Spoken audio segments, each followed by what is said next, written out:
I don't know what an Otome is, or if I'm saying it right, so please forgive me if I'm getting it wrong.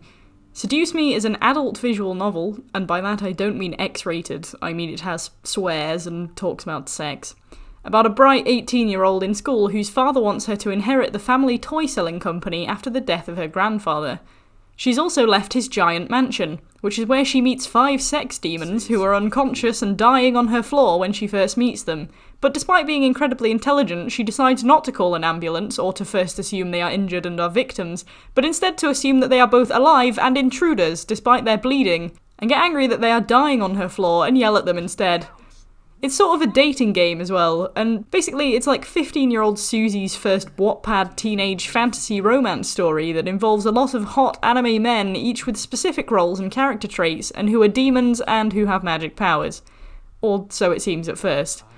It wasn't until a lot later on that I realised the game was similar in structure to Lake of Voices, where you can achieve multiple endings and your relations to characters develop more of the story. I assumed at first that the game was a little more shallow than that. Cues in conversation with your 2 friends indicate that getting a boyfriend, or, as is slightly obviously pointed out by Suzu, potentially girlfriend, is a goal that you may be achieving sometime soon. Little flashes of symbols in the bottom corner gave me hints that I was doing things characters liked, and I assumed that simply opened them up as a relationship option.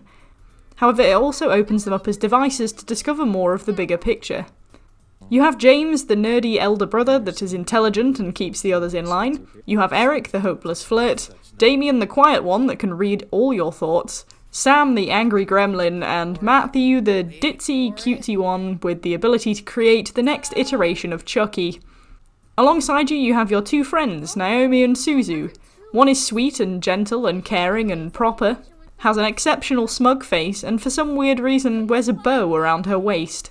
And the other one is boisterous and brash, adores everything spicy, and is the least Italian-seeming Italian person in a game ever. I'm not sure if the heights are supposed to be proportionate for the character avatars, because if so, Suzu is about 4'0" and your father is tall enough to rival the Shard. Your friends are very nice and supportive and helpful, and because of this I chose to palm off my harem to spend time with them instead, because how much of a bad friend would I be if I fobbed off my best friends because 5 sex demons almost died in my house and then I let them live with me. I like Suzu's character a lot more than Naomi's, but Naomi seemed like one of those people whose feelings would get hurt really easily, so I tried to half side with Suzu and still be considerate, and somehow ended up with Naomi developing a crush on me. Human interaction, am I right? Another sort of key character in the story seems to be your ex-childhood friend Lisette, who is popular and good at things and who appears to be some kind of rival of yours. At first it's a bit hard to understand why this is, because all you say about her is that she's charismatic and practically perfect, and she also defends your feelings against her rude posse, although you do accuse her of doing that just for show. But later on she does sort of bully you, even though you don't really see her do anything, so I guess it's fair that you can come back and smack down on her big time. Even though it's sort of not, because your only justification is that she gives you bad vibes. I've got to say, one of my favourite things about this game is the many opportunities you get to fight people. That's probably not a common thing that people are bothered about, but everyone has their favourite tropes, and people getting in fist fights is absolutely one that I can get behind. It's why I like Toradora, because for once the girls actually throw a real punch at each other and don't just yell or catfight. At one point you have the option to beat up Lisette, which first time round I took with relish just to see what would happen. Then the next time I decided to try different and walk away. Then the game tempted me by thinking Suzu was going to do it instead. I was raring to watch that happen, but unfortunately my character was too good at intervening. I was ready to watch Suzu suplex Lisette in the corridor, but I guess that idea got rejected. I'm owed a fight scene. The story is, as mentioned, a bit more complex beneath the seemingly shallow dating sim outer shell. It's pretty much fantasy world lore behind the story and the characters that you unlock, so it's not necessarily learning more about a character themselves, but sort of adding more pieces to the puzzle.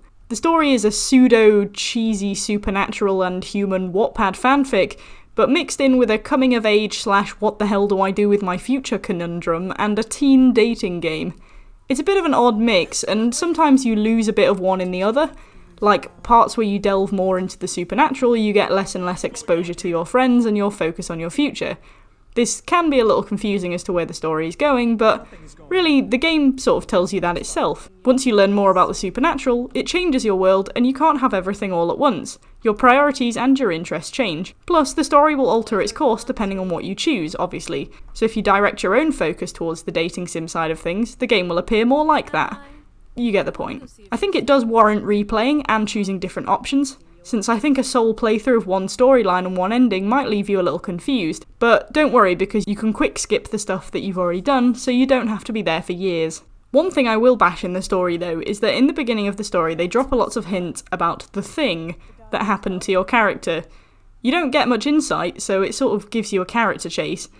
And that always happens because these mentions crop up before the story really starts to deviate, or even deviates at all.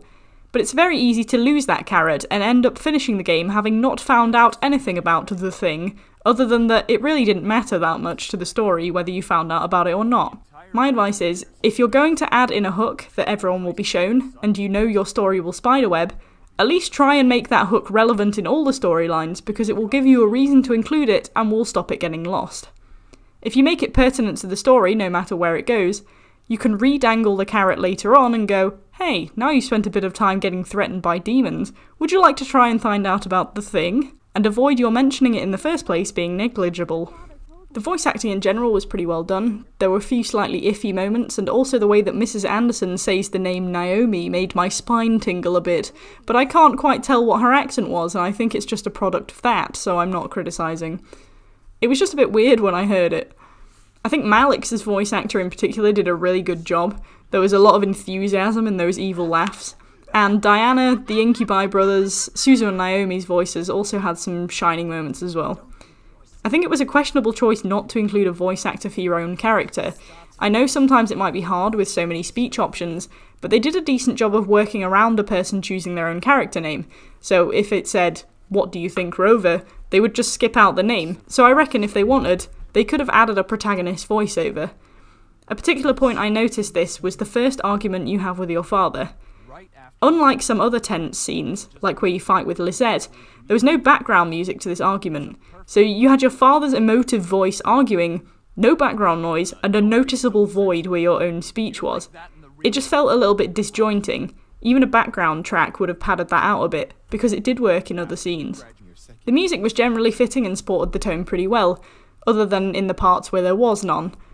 It can be good for tension, but as just mentioned, sometimes not having any in a particularly emotive scene can be more hindrance than help. Sometimes the music would just vanish during a normal conversation, and in general, the game ran pretty smoothly, so I don't think it can even be blamed on glitch or audio error. Despite a few hiccups though, I'd say it was pretty good. The art was probably the rockiest part of the game.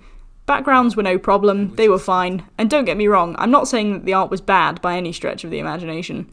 Take this with a pinch of salt, because this is coming from someone whose banner art is a lizard lying seductively on a cloud in boxers, drawn with a mouse in MS Paint. I apologise to anyone that has to look at that. But some of the avatars were slightly disproportioned, maybe eyes slightly too close or stuff like that, but it didn't degrade the effect of the game. It's not like I could do any better if I wanted to. The colouring was good though, I'll give it that. For the writing of the story, I'd say spelling and grammar were about 98% accurate.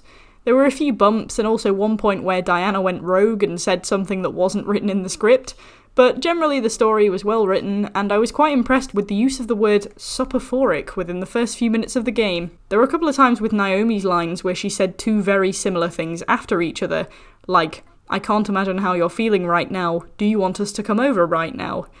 It's not any kind of crime, but it just smooths out the dialogue if you don't repeat yourself. Plus, less words to say. And read, and write. Win-win. I want to give a quick shout out to this particular section of the credits. I do have questions, but it's told me not to ask, so I'm going to let you all look at it so you're in the same boat as me. Michaela Law seems to be the biggest architect in this game, so credit to you and all involved. I quite enjoyed the story, despite my initial doubts, and I think one full run-through of the game took me over 2 hours, so if you add in replays, etc., you can burn a fair amount of time on it. To some, it might come across as a teen fanfic, and it did a bit to me as well, but I can't deny that I enjoyed it, and personally I am a fan of fantasy stories, so I'm all game for a bit of the supernatural. So I'll give Seduce Me the Otome a 7.5 out of 10.